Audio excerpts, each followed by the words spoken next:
Debate the honourable member for Langley Aldergrove.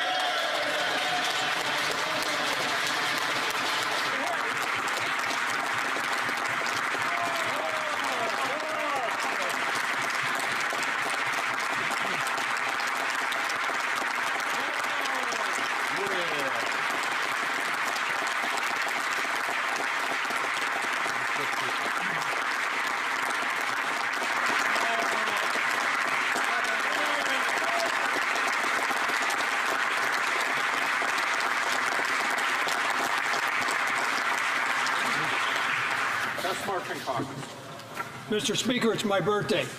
Happy birthday.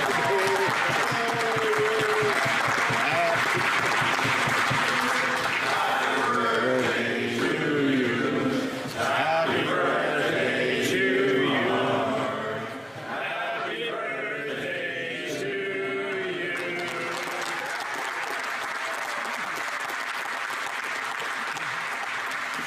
you. Mr. Speaker, I was in the hospital recently for 15 days, and I had zero interest in politics as I was in the hospital, possibly facing the end of my life. And just a few minutes here in Parliament, I'm interested in politics again.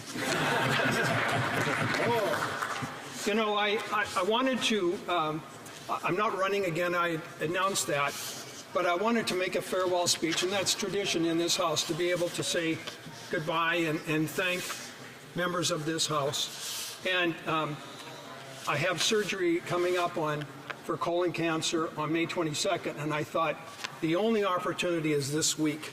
And so I'm here to give you an update and to thank you.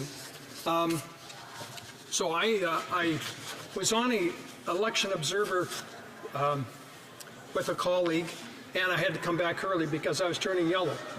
And I was very jaundiced, came back, and went to the hospital after a few days, and they found that I had a pancreatic tumor, and then they found that I had colon cancer, and then that the pancreatic cancer, which is peanut, same as Steve Jobs had, that it had spread to my lungs. Oh. And so the prognosis, as far as the doctors are, it's not great.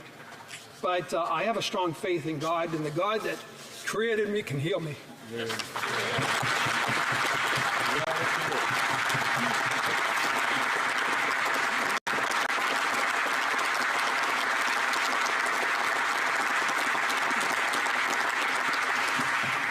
I want to share just a little bit of my life, and throughout my life, it's been this wonderful little God moments, God nuggets, God interventions of guidance. People ask me, why did you get involved with politics in the first place? And it started with a dream back in 1990. I had a dream that there was an upcoming municipal election, and I had a dream that I was elected out of the blue, and I had no interest in it. And then later that day, somebody came up to me and said, "Hey, Mark, I had a dream about you." And, "Oh, really? What did you dream?" "Well, you ran in the election and you got elected." Well, when those little nuggets happen, you got to listen. And so often we get busy, and so I put my name on the ballot, and surprise, I was elected. And that was in 1990, and I served on Abbotsford Council with the wonderful, intelligent, good-looking member from Abbotsford. And I served there for 14 years. And what an honor. And then there was another God moment. I was with my beautiful wife, Diane, and we were going on our anniversary, and I said, one day before I retire, I'd love to get into managing or owning an auto body shop. And I just sold the business and everything. She says, "No, don't start a new business." And I said, "No, I'm just speaking out loud. You know, I love cars, and I'd like to do that." Well, that was on Saturday. Monday morning, the phone rang, and this fellow says, "Hi, this is Gary down at so-and-so Avenue Body Shop. I want to retire. Would you be interested in managing my auto body shop?" From that, I then went to ICBC and then brought money into Langley and fixing up things and got known. And next thing I know, I'm running for federal politics. So again, there's these little voices, little nuggets in our lives where we need to listen and follow God's leading. And that's why I'm here. I'm just an average guy that has had an incredible honor serving with you and serving our community. I want to thank God. I want to thank my family.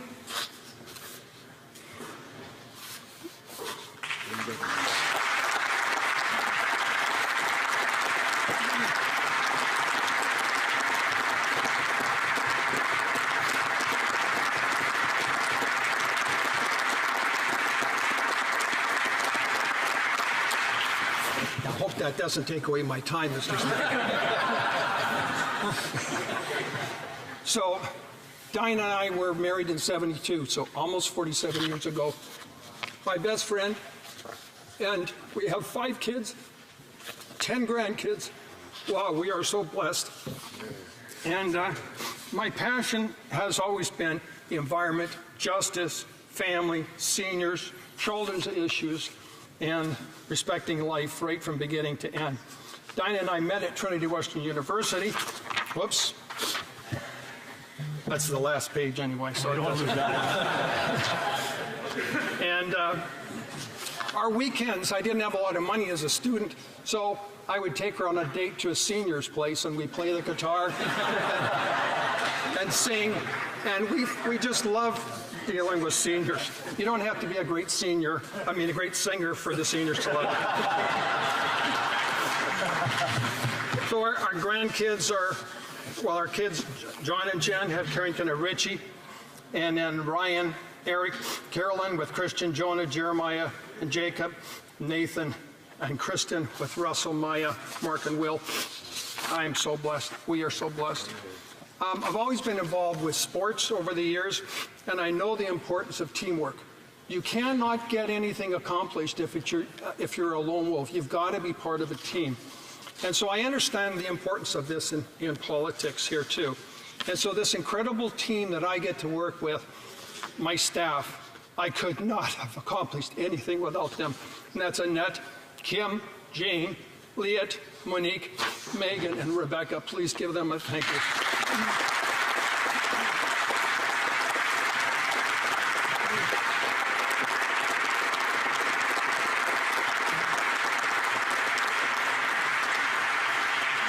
The best part of the job is, as you know, is being able to help people.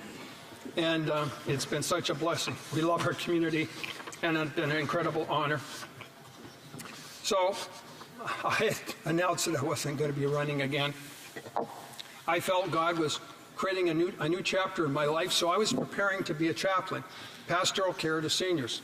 So I'm doing the studying and reading, and lo and behold, I got sick. And all these case studies of should you operate or should you do palliative care? And I was honored by our leader to be given the responsibility of palliative care. And so I find myself in the hospital, surprise, and I'm experiencing what it's like to face end of life. And so all that reading and preparation, maybe it wasn't for me to minister others, maybe it was to prepare me for this trial. And so I want to thank you so much. When you are first given a diagnosis that you've got some serious problems, that they're dealing with the physical person. And there's more than just physical in us. There is the spiritual and the emotional, called psychosocial. And those were left unchecked, unministered to. The doctors were looking at my physical conditions, and so that is what is being ignored and is tremendously important. Where you're given a diagnosis and they're looking at how they're going to fix you, what operation you need, what chemo. But what about the person and the family and the distress? So we need to encourage our medical system to make sure that they're dealing and providing a ministry for the rest of the person. And I was at VGH, incredible hospital, incredible physicians and surgeons, but that need was left unmet.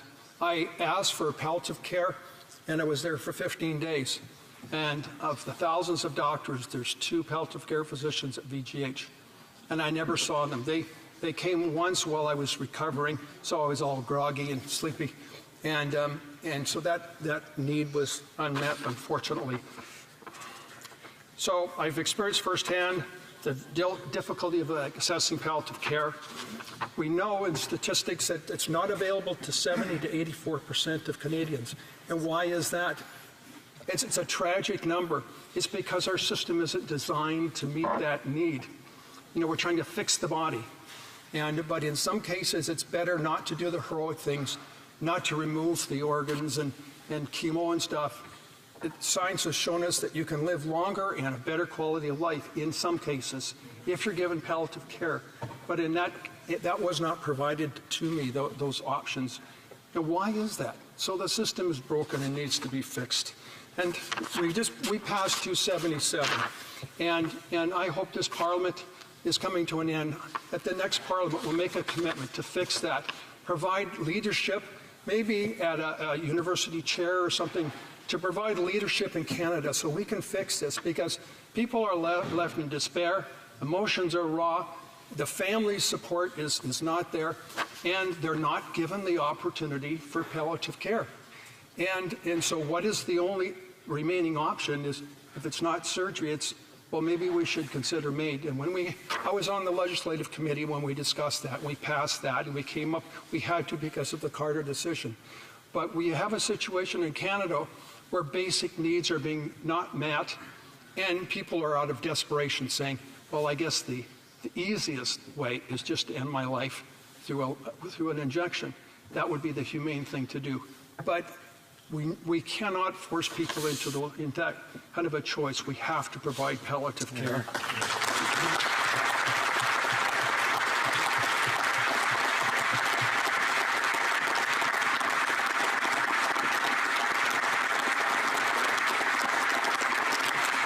So I think I've got about 20 minutes left.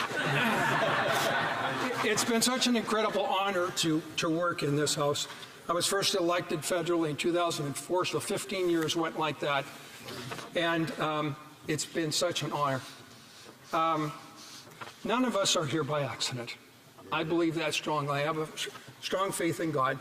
And so if we're not here by accident, then what's the responsibility for each of us that goes along with that? To whom much is given, much is required. And so we have a responsibility to do what's right, to be truthful, people of integrity, making Canada better, and working with one another when it's appropriate to do so. I haven't always done things right. I have a very mischievous nature, as different chairs of committees can attest to. And so I like to apologize for some of the problems that I've created.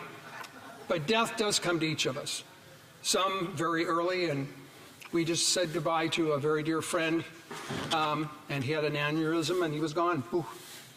And so God has given me some time, and I may be around for a long time, or I may be around for a short time. We don't know. But this is the most important part, is that I want to encourage each of you to love one another, to encourage each other, because God loves us. Pray for one another. Pray about what's really important. Help one another. Seek God's will for you each day. Do what is right. Be honest. We're reading Galatians that the fruit of God's Spirit is love, joy, peace, forbearance, kindness, goodness, faithfulness, gentleness, and self-control. Against such things there is no law. It's all legal. It's all good. So life is precious. Life is sacred. I've been reminded very freshly how valuable and precious life is from beginning to end. So God bless you. I love you all. I look forward to being able to serve. Until October, it'll likely be out of my Castett office, but to God be the glory. Thank you so much.